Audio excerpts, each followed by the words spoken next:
I'm Madden. I look at the RV lifestyle through a hard, cold financial lens. Dealers and campsites hoping to bank on you not knowing how to dodge the financial aspects of it. Hope you skip this video and never learn the truth about how much things can actually cost. We are continuing our deep dive into the real cost of full-time RV living by ripping open the actual unedited budgets of people currently living this life. Let's look at our first budget and see if they're bleeding money or not.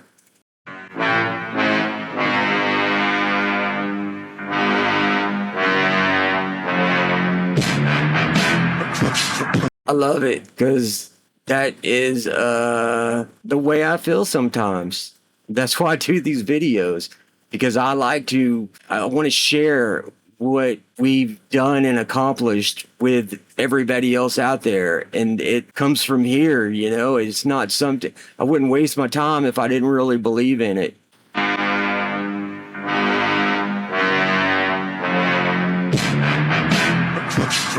Our housing costs are $241, so I dig it. Nice job.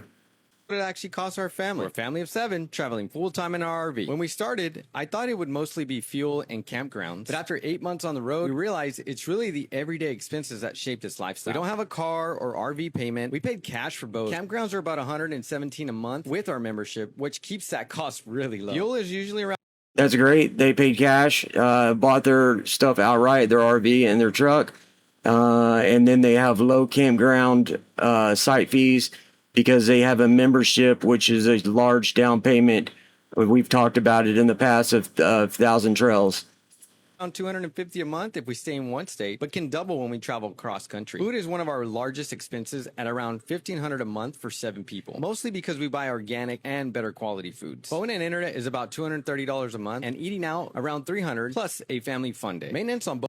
You can do without eating out by picking up food and cooking under the stars, grilling and making food at home. But of course, they have kids. You're gonna have to eat out more and things like that. So you gotta factor in all that. Both our vehicles averages about $150, and everyday stuff like clothing, kids items, about $200 a month. Altogether, we spend about $3,000 to $3,500 a month, depending on travel. And honestly, for us, that's not bad for a family of 7. You know, I mean, I don't spend that much on maintenance, and I haven't in 6 months. I bought a water pump 6 months ago for $100 and did the work myself. But for it depends on if you get the RV checked out when you first buy it by an inspector, and you don't travel a lot. That'll limit how much maintenance you have to do on your rig. So you got to take all that into consideration. Okay, let's talk about money. The one thing we heard the most when we said that we were going to move into an RV was, oh my gosh, you're going to save so much money because you don't have a mortgage. And so far, that has not been the case. We were still figuring out the storage in our fridge. I mean, just starting out, you got to expect you're not going to land right into it without putting a little money, investing a little money. So you need to be ready for that. And in our pantry. So we were going to the grocery store almost every day. And every time you go to the store, you buy more than you need. For shopping, I just categorized everything that wasn't food related. We stayed in a KOA, which is a lot nicer than some of the other places we could have chosen to stay. The first place we stayed in, because we worked it into our deal, we stayed at a KOA for 7 days, and they are extremely expensive. So, I mean, you're going to be paying $1,300 a month easy at a KOA. We paid cash for the travel trailer, so I don't have a payment on that. I put Costco as its own separate category because my husband does pay for a lot of his work supply. This was actually a little bit less expensive than I was thinking, mostly because we stayed in one place for most of the month. We had to pay for our equipment plus our first. When we first started out, we were about $200 to $250 in gas because we were having to move from campsite to campsite every 2 weeks. That's what the recreation.gov requires you to do. And Starlink, I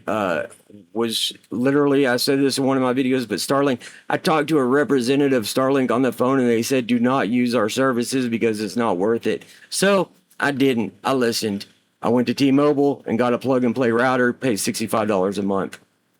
That knocks off, what, $210 right there? first months of service, so it will be less expensive going forward. We still had 3 vehicles on our insurance for the month of December. We do have our storage unit back in Texas, and then I also paid 6 months up front for. We had a storage unit. I was paying $80 a month for it for 6 months. After 6 months, I went to clear it out. I ended up getting rid of probably 75% of the stuff because it was stuff that we did not need.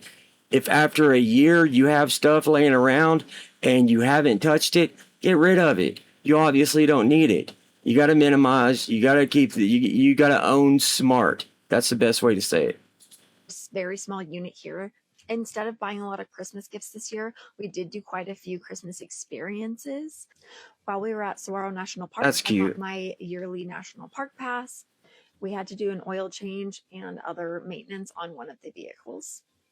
We had to pay our final utility bill for our house back in Texas. Bummer. This is something I think will be significantly less going forward, but we were in Scottsdale. We went up to Sedona. Our combined total was $9,087, which is obviously a lot, but I do expect for this to come down significantly in January. Good, so good for them. I can do a comparison and see where we are. What's the cost of full-time RV living? In this video, I'm going to break down the monthly cost of living in an RV. My name's David. I've been in an RV for a little over a year now. Before this, I did the van life. Anyway, let's dive right in. First, let's start with the lot price per month. We rotate RV lots every month to 2 months, and they can range from $400 to $900 a month. Next, I honestly have never found a site that is less than $600 a month unless you get a discount. Senior citizen discount. Our mom stayed with us when we were at a state park, and we got a senior citizen discount or a veteran discount. And you can also get discounts if you have kids. So you need to look into that. I'll do a deep dive into that in the next couple videos. So make sure you're subscribed. if you have a trailer like us with 2 ACs, you're looking at about $100 to $150 a month. Some sites do require you to pay for electricity. Those are mainly private sites owned by private people for a business so they can make money, of course. If you stay at state parks and Corps of Engineer parks, recreation.gov, things like that, the sites have all that already included: electricity, water, and sewage. And as for water, well, that's free. And every RV lot seems to have a free trash service. Just bring the trash to the dumpster, and it's right. free. It's free. Next, Do it yourself. Remember, propane. It depends on how many propane tanks you have. It's usually $30 to $60. And then We don't go through propane. We only use it in the winter for heat because we do use it for our stovetop, but we have one of those Ninja air fryers that does everything, the oven and everything, so we don't have to use propane. So I never switch out the propane tanks throughout the year. The only time I switch them out is in the winter, and I do it maybe one time, and it's like $16 or $17 a tank. So $34 a year for propane.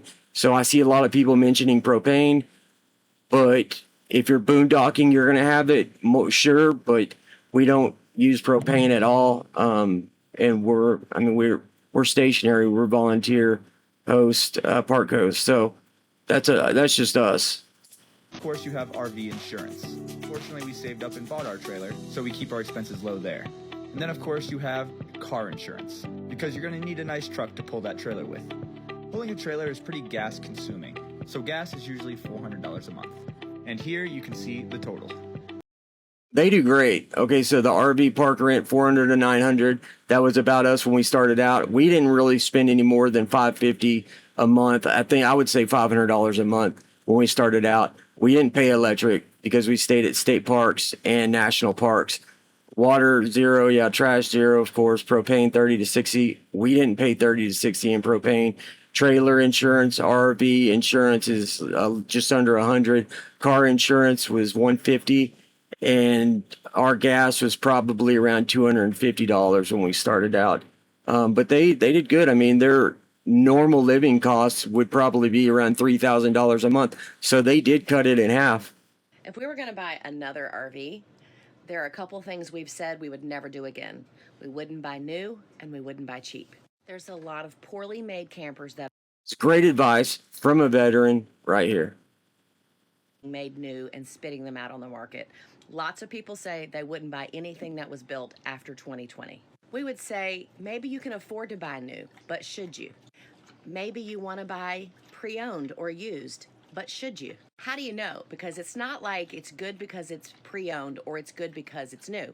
How do you know if it's a good camper or RV? One of the things you can do right away is check on the quality of the workmanship. What do you think, babe? If you're looking at a new RV, like look behind things and under things. Open up cabinets and look at the quality of material. I just did a video on this. I'm not trying to push my content. Well, maybe I am. But I just did a video. Buy cheap, buy used without getting scammed. You need to check it out. It tells you all this stuff that they're talking about now. Using the thumb test to make sure there's no water damage. If you have a friend that knows about this stuff, bring them along.